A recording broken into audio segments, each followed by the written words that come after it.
हाँ तो बेटा सभी को जय हिंद। जैसा कि आप जानते हैं हमने जो 12वीं कक्षा की जो अर्थशास्त्र की पुस्तक है उसका जो पहला यूनिट है आपका माइक्रो इकोनॉमिक्स, उसका जो हमने सेकंड लेसन है अर्थव्यवस्था की केंद्रीय समस्याएं शुरू किया था। इसका पहला भाग हम कर चुके हैं, आर्थिक समस्या क्या होती है, what is an economic problem. तो उसी कड़ी में आज आगे हम लोग करेंगे अर्थव्यवस्था की केंद्रीय समस्या। ठीक है, तो सबसे पहले बेटे बात करेंगे अर्थव्यवस्था। अर्थव्यवस्था क्या होती है?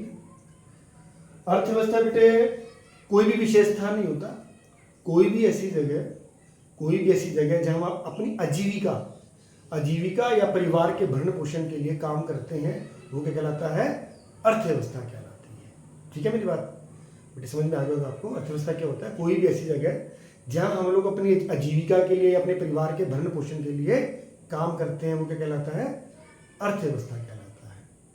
ठीक है, अब कोई भी अर्थव्यवस्था है उसके सामने कुछ समस्याएं आती हैं।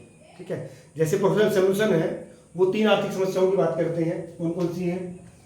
किन वस्तुओं और सेवाओं का उत्पादन किया जाए तथा कितनी मात्रा में किया जाए, यानी कि what to produce and how much to produce. दूसरा क्या है? उत्पादन किस प्रकार किया जाए, हाउ टू प्रोड्यूस। तीसरा क्या है? उत्पादन किसके लिए किया जाए, फॉर होम टू प्रोड्यूस। इसके बाद हमारे कुछ दो शास्त्री हो रहे हैं, प्रोफेसर स्टिगलर एंड लेफ्टिविच। वे इसके अलावा 2 आर्थिक समस्याओं की ओर बात करते हैं जो कहीं ना कहीं जो आपका मैक्रो इकोनॉमिक्स है, समष्टिगत शास्त्रों से संबंधित है। वो कौन सी है? साधनों का पूर्ण उपयोग कैसे हो, how to achieve fuller utilization of resources.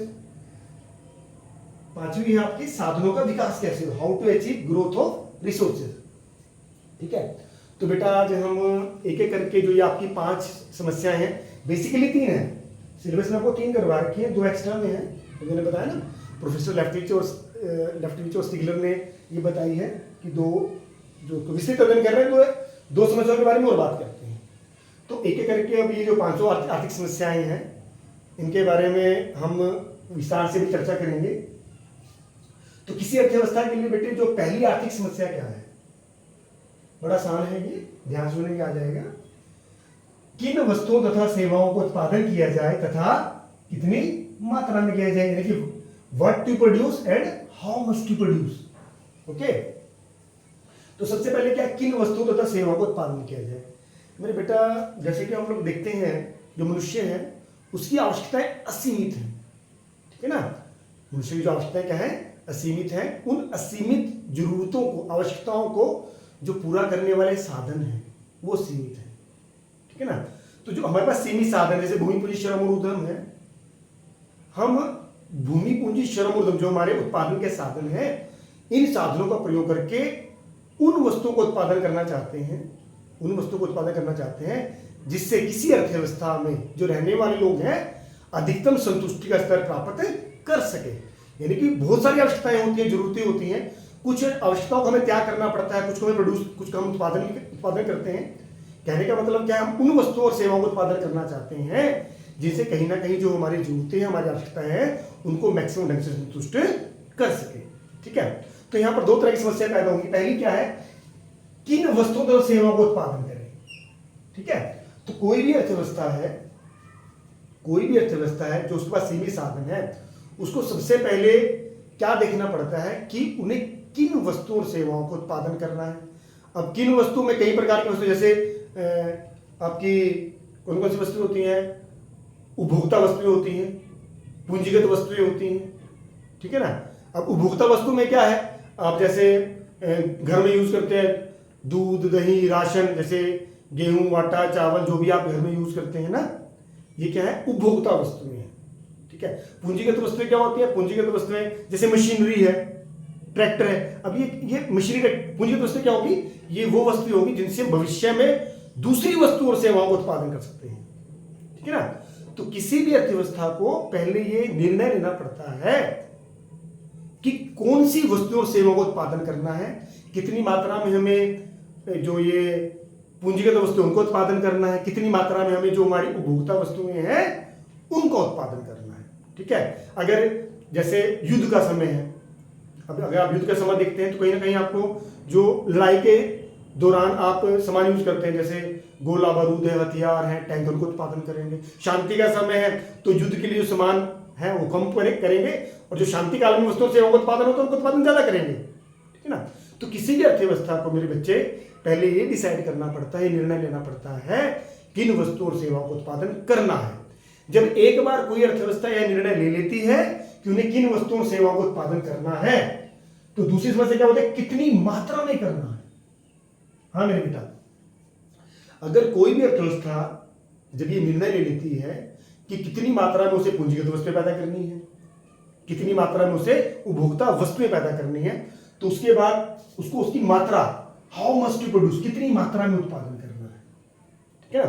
तो मात्रा का उत्पादन कैसे निर्णय करते हैं, जो उत्पादक होते हैं कहीं ना कहीं उन वस्तुओं का, चाहे वो पूंजीगत वस्तुएं हो चाहे उपभोक्ता वस्तुएं हो, उन वस्तुओं को उत्पादन करना चाहते हैं जिन वस्तुओं को उत्पादन करके उनको अधिकतम लाभ प्राप्त हो सकते हैं, ठीक है ना। अगर पूंजीगत वस्तुएं प्रोड्यूस करने से उनको ज्यादा लाभ प्राप्त हो, पूंजीगत वस्तु ज्यादा पैदा करेंगे, प्रोड्यूस करेंगे। अगर उनको जो उपभोक्ता वस्तुएं हैं उनका प्रोडक्शन करने से ज्यादा प्रॉफिट पैदा मिलता है तो वो क्या करेंगे, वो उपभोक्ता वस्तु प्रोड्यूस करेंगे, ठीक है। उम्मीद है बेटे समझ में आया होगा पहला पॉइंट आपको। इसके बाद मेरे बेटा उत्पादन किस प्रकार किया जाए, उत्पादन किस प्रकार किया जाए या हाउ टू प्रोड्यूस। जो ये किसी अर्थव्यवस्था की आर्थिक जो समस्या है, कहीं ना कहीं ये तकनीक के चुनाव से की समस्या है। यहां आपको जिस भी वस्तु या सेवा का उत्पादन करना है तो आपको सबसे पहले तकनीक का चुनाव करना पड़ेगा। अब तकनीक दो प्रकार की होती है, कौन कौन सी होती है, श्रम प्रधान तकनीक, लेकिन लेबर इंटेंसिव टेक्नोलॉजी टेक्निक हो गया। दूसरा क्या होता है, पूंजी प्रधान तकनीक, कैपिटल इंटेंसिव टेक्निक या कैपिटल इंटेंसिव टेक्नोलॉजी, ठीक है। अब श्रम प्रधान तकनीक यूज कब करोगे आप, तकनीक का चुनाव आप कैसे करोगे। देखिए, अगर आप जिस देश में रहते हैं उस देश में श्रम सस्ता है, मतलब पॉपुलेशन ज्यादा है और श्रम सस्ता है, मजदूर सस्ते मिल जाते हैं, और देश में पूंजी का अभाव है, पैसे की कमी है, ठीक है। पूंजी का अभाव है, श्रम ज्यादा है, तो कहीं ना कहीं आपको श्रम प्रधान तकनीक अपनानी चाहिए, जिससे जिस वस्तु का आप उत्पादन करना चाहते हैं कम लागत पर उत्पादन कर सके, ठीक है। बात समझ में आई है। अगर श्रम ज्यादा है, आपके पास पूंजी की कमी है, तो श्रम आपको सस्ता पड़ेगा, पूंजी आपको महंगी पड़ेगी, तो कहीं ना कहीं आपको श्रम प्रधान तकनीक का चुनाव करना चाहिए, इनकी लेबर इंटेंसिव टेक्नोलॉजी है उसको यूज करना चाहिए। अगर आप जिस देश में रहते हैं या जहां पर आप ये जिस अर्थव्यवस्था की समस्या की बात करते हैं, अगर वहां पर श्रम महंगा है, पॉपुलेशन कम है, श्रम महंगा है और पूंजी सस्ती है, तो कहीं ना कहीं हमें वहां पर जो कैपिटल इंटेंसिव टेक्नोलॉजी है, यानी कि जो पूंजी प्रधान तकनीक है, उसका प्रयोग करके क्या करना चाहिए, वस्तु और सेवा का उत्पादन करना चाहिए। कहने का मतलब क्या है, जो भी हमें वस्तु और सेवाएं प्रोड्यूस करनी है, हमें उनको न्यूनतम लागत पे, मिनिमम कॉस्ट पे प्रोडक्शन करना है।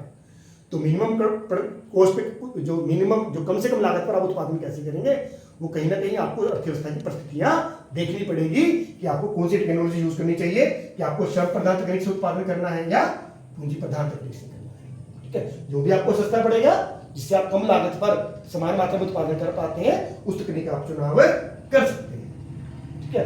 उम्मीद है बेटा आपको ये भी समझ में आ गया होगा। तीसरा बड़ा अहम है ये भी, क्योंकि सैमसंग ने तीनों की बात की है, मोस्टली बच्चे भी ये तीन ही करते हैं, ठीक है। तो उत्पादन किसके लिए किया जाए, फॉर whom टू प्रोड्यूस।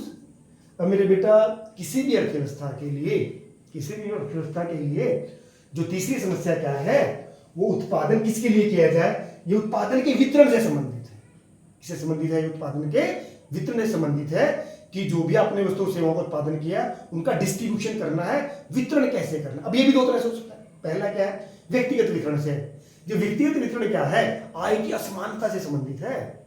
अब आय की असमानता क्या होती है, देखिए कोई भी अर्थव्यवस्था है, कोई भी उत्पादक है, कहीं ना कहीं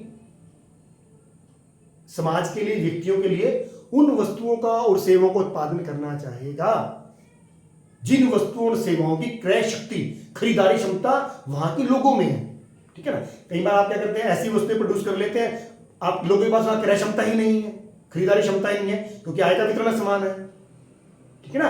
तो कहीं ना कहीं जो इसमें जो पहली समस्या बनती है, किसी भी प्रोड्यूसर को, किसी भी अर्थव्यवस्था को उन वस्तुओं और सेवाओं का उत्पादन करना चाहिए जिनकी लोगों में क्रय क्षमता है। ठीक है, क्रय क्षमता मतलब खरीदारी क्षमता है कि जो भी अर्थव्यवस्था सामान प्रोड्यूस करती है लोग उसे आसानी से खरीद पाते हैं। ठीक है बेटा, पहला पॉइंट मुझे समझ में आया होगा। दूसरा क्या है मेरे बेटा इसमें, दूसरा है जो उत्पादन होता है उसका कार्यात्मक फंक्शनल डिस्ट्रीब्यूशन से है। उत्पादन की समस्या से बात करें ना तो उत्पादन के 4 साधन होते हैं। ठीक है, भूमि पूंजी श्रम और उद्यम। भूमि पूंजी श्रम और उद्यम उत्पादन के 4 साधन है। तो जो भी आप उत्पादन करते हैं उत्पादन से आय होती है, क्योंकि उत्पादन भी तो आय होगी। ठीक है ना, अब ये जो इनकम है कहीं ना कहीं आपको उत्पादन के इन 4 साधनों में बांटनी है। जैसे भूमि को लगान देना है, पूंजी को ब्याज देना है, श्रमिक को मजदूरी देनी है, उद्यमी को लाभ देना है। कहीं ना कहीं जो आप उत्पादन करते हैं उसका जो कार्यात्मक वितरण है लगान, ब्याज, लाभ और मजदूरी के रूप में, तो वो इसमें आ जाता है। ठीक है ना, तो उम्मीद है बेटे आपको ये भी समझ में आया होगा उत्पादन किसके लिए किया जाए। ओके, अब जो प्रोफेसर स्टिगलर और लेफ्टविच हैं, ठीक है ना, अब ये जो 2 समस्याएं हैं कहीं ना कहीं ये जो समष्टि अर्थशास्त्र उनसे संबंधित है। पहली क्या है, पहली है मेरे बेटा साधनों का पूर्ण उपयोग कैसे हो, how to achieve fuller utilization of resources.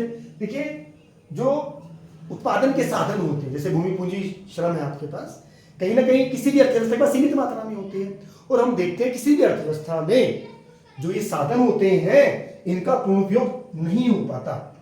कहीं ना कहीं बहुत सारे साधन है जैसे श्रम है या भूमि है वो बिना उपयोग के रह जाते हैं। तो कहीं ना कहीं किसी भी अर्थव्यवस्था को ऐसे कदम बढ़ाने चाहिए, ऐसे स्टेप उठाने चाहिए कि जो उसके पास उपलब्ध साधन है उनका पूर्ण उपयोग निश्चित हो। ठीक है ना, जो भी आपका भूमि पूंजी श्रम और उद्यम है उनका जब पूरा उपयोग करेंगे तो कहीं ना कहीं अर्थव्यवस्था को बेनिफिट रहता है। ठीक है ना, तो चौथी समस्या क्या होगी आपकी, है साधनों का पूर्ण उपयोग कैसे करना है आपने, तो ये अर्थव्यवस्था को भी डिसाइड करना है कि जो भी भूमि पूंजी श्रम और उद्यम है उनका हमें पूर्ण उपयोग कैसे करें, ये निर्णय लेना है। पांचवी क्या है इसमें, साधनों का विकास कैसे हो। अब साधनों का विकास की बात की जा रही है। अब साधनों का विकास क्या होता है, how to achieve growth of resources. देखिए जो भी आपके पास अवेलेबल रिसोर्सेज है, जो भी आपके पास अवेलेबल रिसोर्सेज हैं आप उनके विकास किस प्रकार कर पाएंगे। 2 तरीके हैं। पहला क्या है मेरे बेटा, एक तो होता है टेक्नोलॉजी, जिस तकनीक से आप उत्पादन करते हैं, उत्पादन आप कर रहे हैं। ठीक है, तो आप जब उत्पादन के लिए एक नई तकनीक का चुनाव करते हैं या नई तकनीक लेकर आते हैं तो कहीं ना कहीं आप पहले के मुकाबले वस्तुओं और सेवाओं को उत्पादन ज्यादा कर पाते हैं। बात समझ में आ रही है। साधनों के हम विकास की बात कर रहे हैं, तो देखिए आपको विकास की बात यहाँ पर क्या है, यहाँ पे विकास की बात बेटा ये है, विकास की बात बेटे जो भी जिस तकनीक से भी आप रक्षण करते हैं तो कहीं ना कहीं जो न्यू टेक्नोलॉजी बाजार में आती है पहली टेक्नोलॉजी के मुकाबले बेटर होती है, जिससे क्या होता है पहले के मुकाबले वस्तु और सेवा का उत्पादन ज्यादा होता है। ये साधनों का विकास है। दूसरा क्या है, जो भी आपके पास अवेलेबल रिसोर्स है, मान लीजिए श्रम है, आपके पास लेबर है, आपके पास भूमि है, भूमि मतलब जमीन है, लैंड है, तो कहीं ना कहीं आप में जो काम करने वाले जो ये लेबर है, श्रम है, यहाँ की जो श्रम है, आपको उनको प्रशिक्षण के द्वारा काम में आप इस तरह से ट्रेन कीजिए पहले के मुकाबले वो ज्यादा वस्तुओं और सेवाओं का उत्पादन कर सके। ठीक है ना, मतलब आपको श्रम की कैपेसिटी बढ़ानी है, जितना काम वर्तमान में करते हो पहले के उससे मतलब ज्यादा प्रोडक्शन कर सके। इसके अलावा आपको बेटर टेक्नोलॉजी लेके आनी है, जिससे क्या होती है साधनों का विकास होता है। अभी साधनों का विकास कहीं ना कहीं जो नई वस्तुओं के उत्पादन से भी संबंधित है। ठीक है ना, आपको टेक्नोलॉजी में चेंज करना ही करना है, श्रम की आपको काम करने की क्षमता बढ़ानी है, कहीं ना कहीं आपको नई वस्तु और सेवाओं का उत्पादन बढ़ाना है। ये किस संबंध कहीं ना कहीं पूंजी निर्माण से संबंधित है। अब ये पूंजी निर्माण क्या होता है बेटा, पूंजी निर्माण कहीं ना कहीं आपको जो वर्तमान का उपभोग है, क्योंकि आपको कुछ पैसे बचाने पड़ेंगे पूंजी निर्माण के लिए। ठीक है ना, तो जो आपको वर्तमान उपभोग का क्या करना पड़ता है, मतलब भविष्य के आर्थिक विकास के लिए जो भविष्य के आर्थिक विकास की लागत है वो वर्तमान उपभोग का त्याग है। ठीक है ना, जब वर्तमान उपभोग का त्याग करते हैं, नई नई तकनीक बाजार में लेकर आते हैं, नई नई वस्तुओं को उत्पादन करते हैं, तो कहीं ना कहीं जो समाज होता है, सोसाइटी होती है, अर्थव्यवस्था होती है, जहां पर वो सामाजिक और जो सामाजिक समानता है और जो आर्थिक समानता है उसके लक्ष्य को भी आसानी से प्राप्त किया जा सकता है। ठीक है बेटा, तो उम्मीद है बेटे आपको समझ में आया होगा। अगर नहीं समझ में आया, 2-3 बार अगर आप ध्यान से इस वीडियो को सुनेंगे तो आसानी से बेटे आपको ये समझ में आ जाएगा। और सबसे बड़ी बात बेटा, ये एग्जामिनेशन पॉइंट ऑफ व्यू से जो प्रश्न है बहुत ही महत्वपूर्ण भी है। ठीक है, धन्यवाद।